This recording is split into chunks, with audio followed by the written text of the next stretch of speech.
juróom-ñaari waxtu jot na ba toftal fanweeri simili ak ñeent mbokk yi ñu jégalu bu baax a baax ci yéex door gi xibaar yi nañ ko tàmbaleek foofee nga xam ne moom moo di diwaan bu Ngor foofee itam ay ndaw ñoom ñoo manko takku ba dëgër nag daal di amal ab kuréel li ñu sàkku moom moo di ñu daal di leen jox lu tollook juróom fukki hectare ci site bu aéroport Léopold Sédar Senghor fii ci Ndakaaru ndax itam li ñu jàpp moom moo de fa ñu dëkkee ca diwaan bu Ngor nag xat na lool bay tax itam xajatuñu fa mouvement national des enseignants de Pastef di ay jàngalekat yoo xamante ni ñu ngi bootu ci Pastef li ñuy sàkku moom moo di ñu bàyyi seen ak ñooñ wi nga xam ne boobaak léegi ñu ngi ko jàpp muy Dame Mbodj moomee ngeen di gis ci écran bi daañ ci dikkaat nu mu gën a yaatoo daañu wax itam ci mbas meeg tolluwaayam ci même réew boobaak léegi mbokk yi jàppale ne lu tollook juróom-ñetti téeméer ak juróom-ñaar fukk ak ñaar ci ay doomi aadama ñoom ñoo ci jot a ñàkk seen bakken niki démb bi itam lu tollook juróom-ñaari nit ñoom ñoo daal di toftalu ca woowule lim ñaar téeméer ak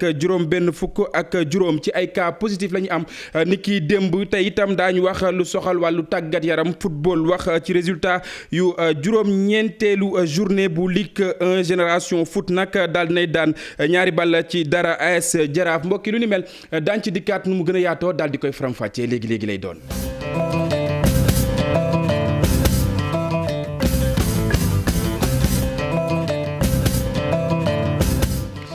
jërë ngeen jëf mbokk yi ñu nuyuwaat leen ci gën gi nuyu xibaar yi doore ko nañu ko junjee woon ay ndaw yoo xamante ni ñu nga dëkkee diwaan bu Ngor ñoom ñooñu nag ñoom ñoo manko doon wenn say li ñu sàkku moom moo di ñu daal di leen di jox lu tollook juróom fukki hectare ci site bu aéroport Léopold Sédar Senghor fii ci Ndakaaru li ñu jàpp moom moo di diwaan wa ñu dëkkee mu di Ngor foofee nag xat na xat goo xamante ni ñoom ci seen bopp xajatuñu fa ba tax itam ñu doon amal ab janook way taskatu xibaar yi Alxasan Ba ak Yunus Diatta ñoom ñoo ñu fa teewaloon ñu seetaan. village bu Ngor xat na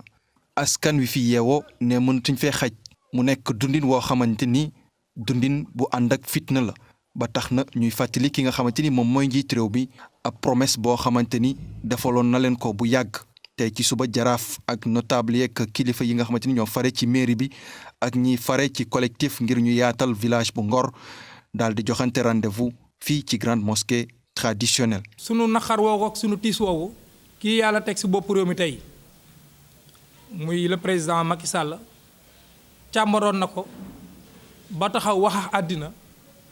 nañu lii ngeen di dund muy aw naqar day bokk nañu ko ak yéen te bés bu ngeen ñu jàppalee ba ñu toog ci bopp nguur gi danañ leen ko fajal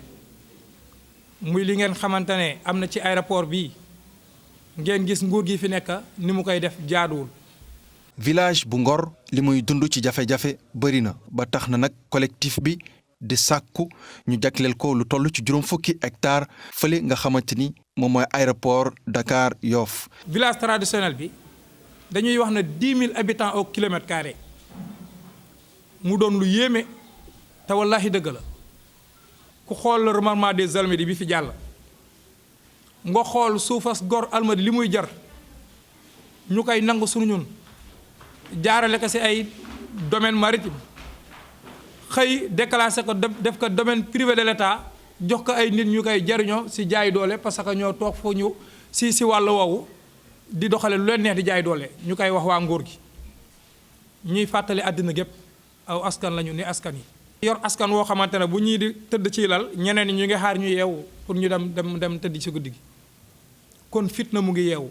te xam ngeen ne kuy ne ci mbedd rek am jikkoy mbedd. lan la ñuy xaar tey Ngor mu ngi xaar état bi jox ko 50 hectares ngir mu mën faa dëkke mën faa am fu ñuy jàngale suñuy doom mën faa am dund gu dal ndax fitna gi ñuy dunda ëpp na. askan wi fi yeewoo am yaakaar ni li nga xamante ni moom mooy seen doléance njiit réew mi di président Macky Sall dana ko dégg te dana leen ci dimbali. Alxasan Ba fu soriwul lool fa nga xam ne moom moo di Ngor ca Yoff la ñuy dem foofee itam aw tëralin woo xamante ni daal dinañ koy teg tiddee ko quartier propre nag ñi nga xam ne nag ñoom ñoo def lu ni mer nag di ndaw ya nga xam ne ñoom ñoo fa yeewoo ci njàppandaluk UCG ba tax itam ñoom ci seen bopp di ko rafetlu adjoint maire bu Yoff nag daal dinay dikkaat ci solo loolee nga xam ne ñu ngi ko doon amal Ibou Diouf ak Amadou Ba ñoo taataan ay kàddoom ñu teewlu. programme la boo xamee ni population yi dañ koy sentir seen biir parce que l'objectif mooy ñoom ñu gis ni seen cadre de vie mi ngi amélioré ñoo ngi nettoyer ñoo ngi bale ñoo ngi dindi mbalit yi ñoo ngi désencombré parce que ñoom aussi loolu lañ si am. waaw zone Nord Foire Jàmmalaay Djily Mbaye ak APEX yi si phase bu njëkk bi après yeneen phase yi dañuy progresser dem ba Biir Yoff terminer toute la commune donc ñu gis si taxawaay bu am solo délégué de quartier yi population bi jeunes yi femmes yi. défi bi mooy sunu zone bi daal bëgg nañu bu ñu paree mooy gën a set si zone Ndakaaru Njaay yëpp parce que fépp fu nu wax ni feebar am na fa am na taxawaay bu ñu war a am mu di ay port de masque respect de la distanciation physique lavage des mains yooyu yëpp foog ñu wax fa set nag dafa ëmb lu bare du raxasu rek du sangu rek mais aussi sa environnement nga setal. mouvement national des enseignants de PASTEF di aw kuréel boo xamante ni jàngalekat yi nga xam ne ñoom ñoo bootu ci PASTEF ñoo ngi ko teg li ñu bëgg moom moo di ñu bàyyi seen ak ñooñ wi nga xam ne boobaak léegi ñu ngi ko teg loxo mu di Dame Mbodj xam ngeen ne boobaak léegi yéen a ngi koy dégg muy addu ci mbirum Ousmane Sonko ak itam ki nga xam ne moom moo di Adji Sarr ba tax itam woowule mouvement amaloon nañ aw ndaje ak way taskatu xibaar yi Abdourahmane Diallo Mamadou Gueye. ci parti Pastef li ñu bëgg rek mooy Dame Mbodj ak étudiants yi nga xam ne teg nañ leen loxo ñu daal di leen bàyyi. état il faut mu arrêté bundu xatal il faut mu arrêté li nga xam ne mooy xoqatal bi nga xam ne mu ngi koy def jàngalekat yi di ko def si suñu élèves yi di ko def si suñu étudiants yi loolu la ñu wax ne tey duñ ko nangu tey te duñ ko nangu ëllëg. leneen li mooy ñu ngi oo bépp jàngalekat boo xam ne yaa ngi si réew mi ak foo mën a ne di woo bépp syndicat ak foo mën a ne di woo képp koo xam ne yoon ñor na la. dëgg ñor na la nga taxaw temm xeex bañ lii nga xam ne mooy nooteel bi nga xam ne moom la président bi bugg ak nguuram bugg teg ci askan bi. jàngalekat yooyu di ñaax police di leen fàttali ni askan wi lañ fi toogal nañu bañ a toog toogaayu nguur. ñi ngi wax ne ñi nga xam ne ñoom la yàlla dénk doole ci ñuy police di gendarmerie ñu ngi leen di xam ne ñoom ci askan wi lañ bokk ñu ngi leen di xam ne nañu bañ a nekk ñii nga xam ne ñooy. topp li état bëgg li nguur gi bëgg ndaxte nguur gi dafay nekk tey dafa yëge ëllëg ñoom ñooñu seeni njaboot ñoo fi nekk seeni waajur ñoo fi ne kon nañu bàyyi xel lool ndax bu ëllëgee ñu xam fa ñu teg seen tànk ñii dañ fi jóge te ñoom dañ fay des ba faw. jàngalekat Pastef yooyu di feddali seeni kóllëre ci seen njiit bi di Ousmane Sonko ñuy xamle ni dossier bi lenn lalu ko lu dul complot. Abdourahmane ñu wax ci leneen di mbas meeg tolluwaayam ci mim réew mbokk yi jàppale ne boobu ak léegi lu tollook juróom-ñetti téeméer ak juróom-ñaar fukk ak ñaar ci ay doomi aadama daal nañ ci ñàkk seen bakken ni ki démb itam lu tollook juróom-ñaari nit ñoom ñoo daal di toftalu ca woowule lim ñaar téeméer ak juróom-benn fukk ak juróom ci ay cas positif la ñu am ni ki démb ci ñaari junni ak ñetti téeméer ak juróom-ñetti test yi nga xam ne daal nañ koy def nag juróom-ñaar fukk ak juróom-benn ci ay cas contact téeméer ak juróom-benn fukk ak juróom-ñeent ci ay cas communautaire di ay doomi aadama yoo xamante ni am nañu jàngoroy coronavirus te xamuñu rek fan lañu ko jëlee. li ñu indi ci mim réew ngir rek mu daal di faj li nga xam ne rek moom moo di jàngoroy coronavirus di vaccin bi nga xam ne boobaak léegi door nañ li nga xam ne rek moom moo di ñàkk bi mu mel ni nag département bu Linguère daal nay jot wàllam ci nar wi ba tax itam lu tollook juróomi téeméer ci ay patient laal nañ daal di jagleel phase bu njëkk bi ku nekk xam na ne nag ñu ngi ci njëkk amal li nga xam ne ñoom ñooy yëngu ci wàllu ko docteur ak itam mag ya nga xam ne ñoom ñoo fa nekk Mamadou Moustapha Ndiaye ak Omar Ka ci reportage. campagne de vaccination door na fii ci département bu Linguère ci district sanitaire bu Daara juróomi téeméeri nit lañ fas yéenaa ñàkk ñi nga xam ne ñooy kilifa diine yi ak aada yi agent de santé yi ñoom ñëpp ñàkku nañ. district sanitaire Daara moo ngi lancé campagne de vaccination contre la Covid-19 mu nekk loo xam ne étape bu am solo la ci xeex bi nga xam ne sumb nañ ko ndax ñëpp xam nañu xeex bu musaan am rek ci wàllu épidémie vaccination moo ko fi jëlee. waaw juróomi téeméeru agent de santé. ak autorité administrative et locale ñoom ñëpp nañ joxe exemple bi pour vacciner wu donc moom moo tax nag ñu am yaakaar ci vaccin bi nga xam ne indi nañ ko suñu réew mi dina jële Covid-19 bi ci suñu réew mi ci Sénégal. ñëw ngir ñàkku député Aniye Meng moom nag mi ngi ñaax askan wi ngir ñu dem ñàkku ji ngir ñu mën fee jëlee feebar bi. kon nañu vacciner wu pour protéger ñi ñu jege protéger suñuy doom waaye freiner feebar bi. li may lancer rek mooy nañu vacciner wu ngir aar suñu njaboot. vacciné wu ngir génne feebar bi suñu économie mën a jógaat mais vacciné wu tamit pour ñun ñi nga xam ne ay ndaw lañ ñu mën a jël relève bi ëllëg pandémie bi bàyyi fi ci jàmm ak salaam. moom mi nga xam ne ni moo doon présider cérémonie bi di sous-préfet bu Sagata Jolof moom nag mi ngi rafetlu li nga xam ne ni njiitu réew mi def na ko jox sénégalais yi ñu mën a vacciner wu. ñu ngi sant njiitu réew mi bi mu vraiment fexee ne vaccin yi njëkk a ñëw district sanitaire Daar am ci juróomi téeméer yu teg pour ñu mën a vacciner population district sanitaire Daar yëpp. tey commencé tàmbali nañu fii tey ci commune de Daara fan yi di ñëw médecin chef di ñu def calendrier ñu dem ci arrondissement de Yang-Yang dem arrondissement Sagata Jolof dugg ci communes yëpp ci gox-goxaan yëpp mën a vacciner population yi ciblée personnel de santé bi d'abord. teg ci nag personnes yu gën a âgé ak ki ñu présenté ay yenn morbidité ñoom ñoo ay yenn feebar yi ay diabète ay vraiment yenn jàngoro yi ñoo war a nekk donc la priorité. ñu des ba tey mbokk yi ci wàllu wér-gu-yaram ginnaaw département bu Linguère ñu dem ca Kaolack foofee itam couverture maladie universelle nag la mu fecc ci ay koppar ci atum 2020 bu ñu ko xaymaa nag ëpp na $1 milliard ci suñu ay koppar daal di koy jagleel ci paju mi nga xam ne itam duñ ci fay dara ñu teewlu Bokar Mamadou Daaf moom mooy directeur général bu SUMU Ibrahima Diame Fally Gueye ñoo taataan ay kàddoom. suñu stratégie bi ñuy développé dañ ko yaatal. léegi nag ñëwoon nañ fii ci hôpital bi di rafetlu ma rencontré madame Kébé suma xarit yàgg nañoo liggéey hôpital bi nag ñoom yàgg nañu en fait madame Kébé ci boppam yàgg nañu jàppale. gis nañu aussi bi ñuy fayee 15 milliards yi ñoom ñoo njëkk a signé li ñuy wax convention d'appurement ñu wane ni ñun fay nañu parce que soo fayee ba mu jeex da nga ko war a mandargal après nga doog a commencé waat léegi nag ñu ngi dem ci ay yeneen jéego. muy lu mel ni tarif préférentiel lu mel ni ubbi bureau CMU ci structure de santé yi lu mel ni CBO fexe ba nit ki su ñëwee da nga indi sa carte d'identité ñu wane ni yow la nga faju mu dugg ci ordinateur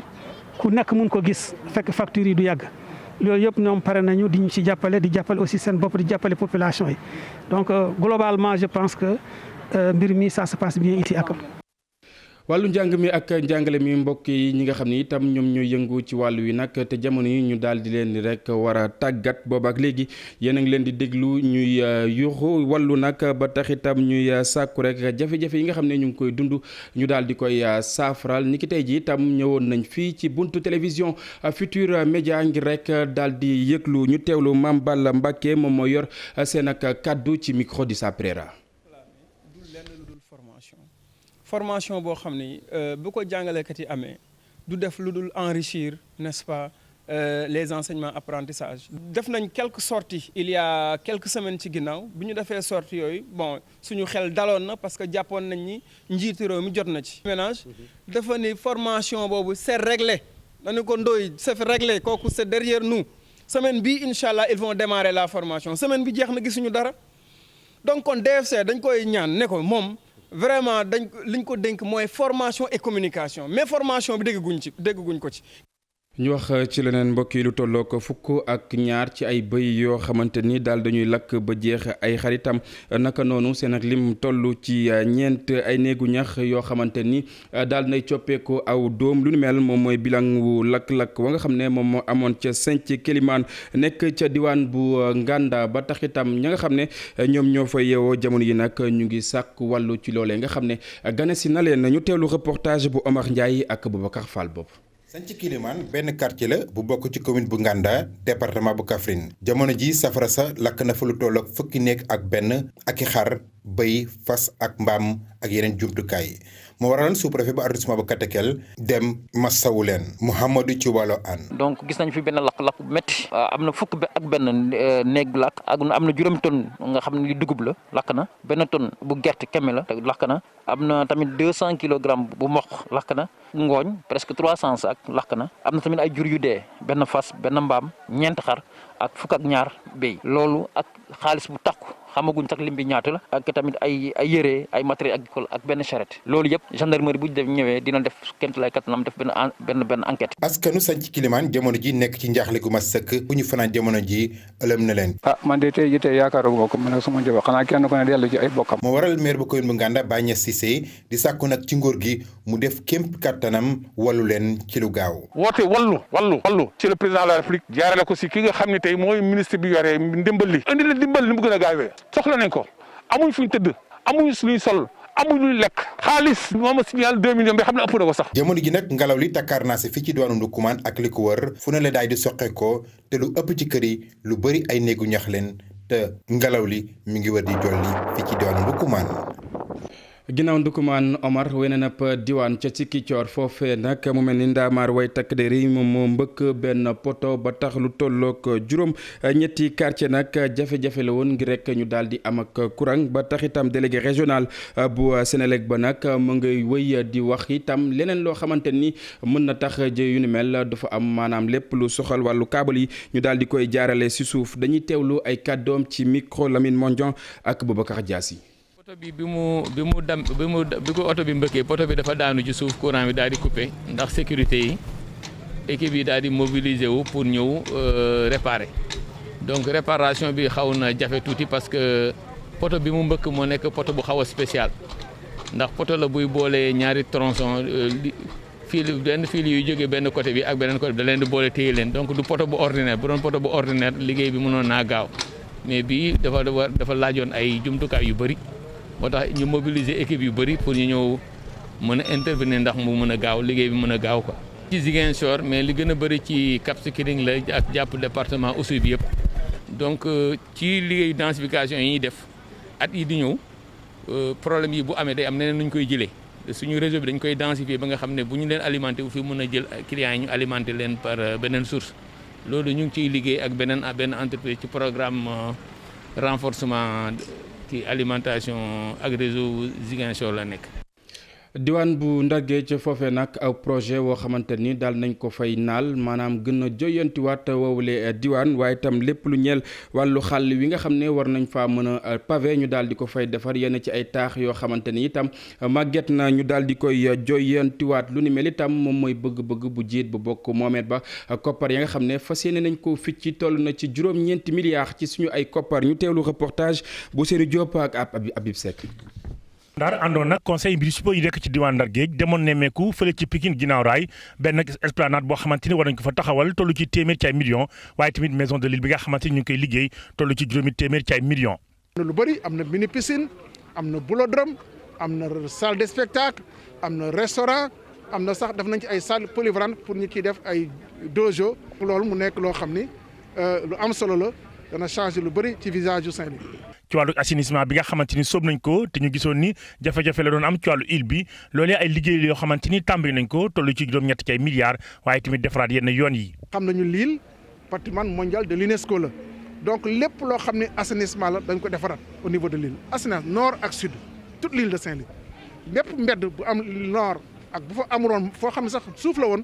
dañ koy defar soit pavé ou soit ñu goudronné ko yi sew yi lañ def pavé yaate ñu def fa goudron gis nañu nord pratiquement tey yëpp pare na ñu ngi continuer dem sud te il faut loolu travaux yooyu bu neexee yàlla fii léegi ñeenti weer en tout cas avant 31 décembre travaux yi dana pare. quartier bii di Nord ak Sindone ñu daal koy classé patrimoine mondial de l'UNESCO ñu jàpp ni bare na ay kër yoo xamante ni yàqu nañ moom Mansour Faye nag nee na lu toll ci téeméer ak lu teg duñ ko defaraat ngir mu méngoog jamono. kër yi jël suñu jëlee globalement c'est 118 maanaam téeméer ak fukk ak juróom-ñett mais dañu commencé tàmbali ci première phase yi. xëy na une dizaine de bâtiments la daa ngi gis dañ ko defaraat